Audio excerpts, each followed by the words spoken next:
दोस्तों स्वागत है आप सबका अपने चैनल पर। आज हम बिहार शिक्षक भर्ती 2023 के लिए सामान्य अध्ययन के संविधान के टॉप 25 प्रश्न लेकर आए हैं, जो कि मोस्ट इम्पोर्टेंट प्रश्न हैं आपके लिए।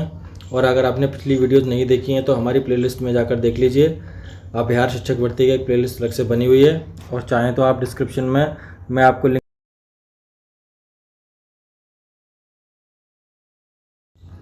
दोस्तों चलिए देखते हैं क्वेश्चन नंबर फर्स्ट क्या है।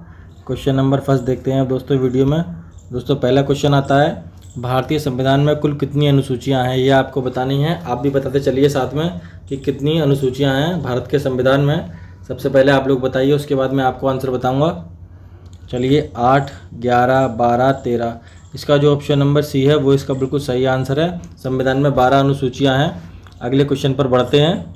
अगला क्वेश्चन देखते हैं, हाउस ऑफ द पीपल को लोकसभा का नाम किस वर्ष दिया गया था। कहने का मतलब ये है कि लोकसभा को हाउस ऑफ द पीपल का नाम कब दिया गया था, किस सन में दिया गया था। आप लोग भी बताने की कोशिश कीजिए दोस्तों। 1949 में, 1954 में, 1956 में और 1978 में। इसका जो सही आंसर होगा वो 1944 होगा दोस्तों। ऑप्शन नंबर बी सही होगा। और लोकसभा के बारे में एक पॉइंट सुन लीजिए। लोकसभा का जो भी कोई मेंबर बनता है तो वो 25 वर्ष की उम्र तक बनता है। 25 वर्ष की उम्र का होना चाहिए। और इसका कार्यकाल जो होता है वो 5 वर्ष होता है। कितना होता है कार्यकाल इसका? 5 वर्ष होता है इसके सदस्यों का, और 550 इसकी सीट्स होती हैं। चलते हैं अगले क्वेश्चन पर। अगला क्वेश्चन है, निम्नलिखित में से किस अधिकार को डॉक्टर भीमराव अंबेडकर ने संविधान का हृदय और आत्मा बताया है। जो कि संविधान का हृदय और आत्मा है समानता का अधिकार। दोस्तों जो समानता का अधिकार होता है वो अनुच्छेद नंबर आपका 14 से 18 के अंदर आता है। समानता के जितने भी अधिकार हैं, और स्वतंत्रता का अधिकार जो होता है वो आपका 19 से लेकर और 22 तक में आता है। और धार्मिक जो स्वतंत्रता आपको दी गई है, धर्म के हिसाब से अपना धर्म मानना है, 25 से 28 में आता है। और आपका संवैधानिक उपचार जो है वो आपका अनुच्छेद नंबर 32 में आता है। किस में आता है? 32 में। तो इसका जो ऑप्शन नंबर सी है वही बिल्कुल राइट आंसर होगा। बढ़ते हैं अगले क्वेश्चन पर। अगला क्वेश्चन देखिए क्या है, भारतीय संविधान की आत्मा किसे कहा जाता है। इससे पहले ही मैंने आपको पढ़ाया अभी कि हृदय किसे कहते हैं, आत्मा किसे कहते हैं। अब देखिए आत्मा जो कहते हैं वो प्रस्तावना को कहते हैं। किसको कहते हैं? प्रस्तावना को। ऑप्शन नंबर बी सही होगा। संवैधानिक उपचारों का अधिकार जो है मैंने अभी आपको बताया है, अनुच्छेद नंबर 32। अगर किसी व्यक्ति के मौलिक अधिकारों का हनन होता है तो वो अपनी समस्या को लेकर सुप्रीम कोर्ट भी जा सकता है। चलते हैं अगले क्वेश्चन पर। अगला क्वेश्चन है, संसद के 2 सत्रों के बीच अवधि कितने माह से अधिक ही नहीं होना चाहिए। कहने का मतलब है संसद के जो सत्र होते हैं 2 एक साल में, कितने माह का गैप नहीं होना चाहिए दोस्तों? 6 माह का गैप नहीं होना चाहिए। बढ़ते हैं अगले क्वेश्चन पर। आप लोग भी आंसर बताने की कोशिश करा करिए मेरे साथ साथ, मैं तो आपको बता ही दूंगा।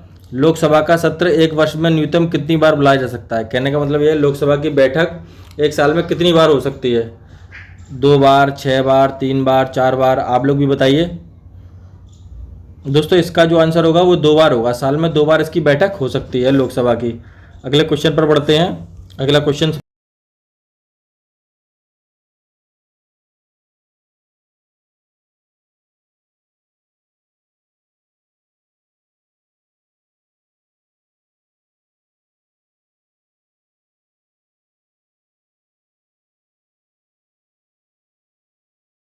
ऑप्शन देखते हैं दोस्तों। इसका क्या है? 250, 245, 252, 230। इसका जो ऑप्शन नंबर ए है वही सही होगा, 250 है।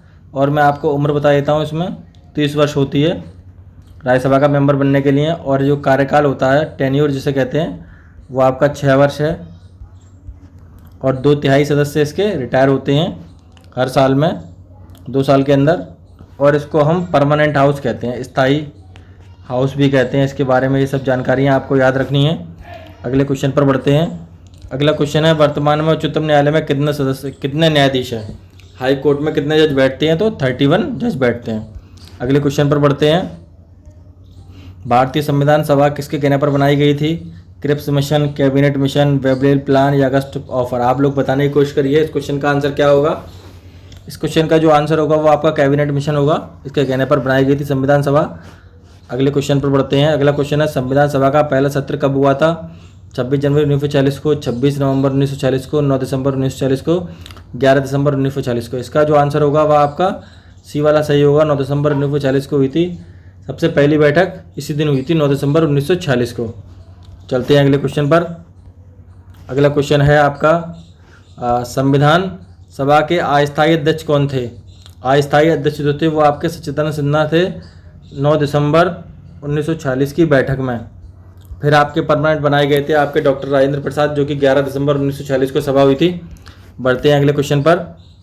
अगला क्वेश्चन है वही आ गया जो मैंने आपको बताया, 11 दिसंबर 1946 को किस संविधान सभा का स्थायी सदस्य बनाया गया? तो डॉक्टर राजेंद्र प्रसाद को बनाया गया था। अगले क्वेश्चन पर बढ़ते हैं। अगला क्वेश्चन है संविधान सभा के संवैधानिक सलाहकार कौन थे? तो बी.एन. राव। कौन थे? बी.एन. राव ये थे, और 1946 में संवैधानिक सलाहकार थे। चलते हैं अगले क्वेश्चन पर। अगला क्वेश्चन है भारतीय संविधान सभा की प्रारूप समिति के अध्यक्ष कौन थे? प्रारूप समिति के अध्यक्ष थे वो आप लोगों के डॉक्टर भीमराव अम्बेडकर थे, जो कि पहले कानून मंत्री भी थे। चलते हैं अगले क्वेश्चन पर। अगला क्वेश्चन है आपका संविधान की प्रारूप समिति के समक्ष प्रस्तावना का प्रस्ताव किसने रखा था? प्रस्तावना का प्रस्ताव किसने रखा था संविधान की प्रारूप समिति के समक्ष? दोस्तों शहीद जवाहरलाल नेहरू ने। अगले क्वेश्चन पर बढ़ते हैं। अगला क्वेश्चन है आप लोगों के लिए भारतीय संविधान सभा की संघीय शक्ति समिति के अध्यक्ष कौन थे? तो पंडित जवाहरलाल नेहरू थे। क्या थे? पंडित जवाहरलाल नेहरू। चलते हैं अगले क्वेश्चन पर। संविधान निर्मात्री सभा में झंडा समिति के अध्यक्ष कौन थे? झंडा समिति के अध्यक्ष कौन थे? तो जे.बी. कृपलानी। कौन थे? जे.बी. कृपलानी। अगले क्वेश्चन पर बढ़ते हैं। अगला क्वेश्चन है भारतीय संविधान सभा द्वारा भारतीय राष्ट्रीय ध्वज कब अपनाया गया? कहने का मतलब है राष्ट्रीय ध्वज जो है वो कब अपनाया गया था? तो वो जो अपनाया गया था वो 22 जुलाई 1946 को अपनाया गया था। अगले क्वेश्चन पर बढ़ते हैं। अगला क्वेश्चन है भारतीय राष्ट्रीय ध्वज तिरंगा का डिजाइन किसने किया था? तो दोस्तों ये थे पिंगली वेंकैया। कौन थे? पिंगली वेंकैया। अगले क्वेश्चन पर बढ़ते हैं। दोस्तों ये जो क्वेश्चन है बहुत ही इंपॉर्टेंट क्वेश्चन का कलेक्शन है, सारे एनसीईआरटी के क्वेश्चंस हैं और पिछली कई परीक्षाओं में पूछे हुए क्वेश्चंस हैं सारे हमारे, जो हम आपके लिए कलेक्शन लेकर आते हैं, मोस्ट इंपोर्टेंट क्वेश्चंस का लेकर आते हैं। इनको आप नोट डाउन करते रहिए। चलते देखते हैं दोस्तों क्या है भारतीय संविधान के निर्माण में कुल कितना समय लगा था? कहने का मतलब है भारत का जो संविधान बना था वो कितने दिन में बनकर तैयार हुआ था? तो 2 वर्ष 11 महीने और 18 दिन में बनकर तैयार हुआ था। अगले क्वेश्चन पर बढ़ते हैं। भारतीय संविधान कब अंगीकार किया गया था? मतलब कब एडॉप्ट किया गया था? वो 26 नवंबर 1949 को किया गया था। अगले क्वेश्चन पर बढ़ते हैं। अगला क्वेश्चन है निम्नलिखित में से किस तिथि को भारतीय संविधान लागू किया गया था? कहने का मतलब है भारत में जब संविधान कब लागू किया गया था? वो 26 जनवरी 1950 को किया गया था, रिपब्लिक डे जिस दिन मनाते हैं हम लोग। अगले क्वेश्चन पर बढ़ते हैं। भारत विश्व का सबसे बड़ा लिखित सर्वाधिक व्यापक संविधान किस देश का है? तो वो भारत का है, सबसे बड़ा लिखित सर्वाधिक व्यापक संविधान जो है। अगले क्वेश्चन पर बढ़ते हैं। अगला क्वेश्चन देखते हैं भारतीय संविधान कैसा है? भारतीय संविधान जो है अंशतः कठोर है और अंशतः लचीला है। दोस्तों अगर वीडियो अच्छा लगा हो तो चैनल को लाइक कीजिए, सब्सक्राइब कीजिए, शेयर कीजिए। अगर आप ऐसे ही वीडियो चाहते हैं लगातार तो हमें थोड़ा अपना सपोर्ट बनाए रखिए। दोस्तों वीडियो देखने के लिए धन्यवाद।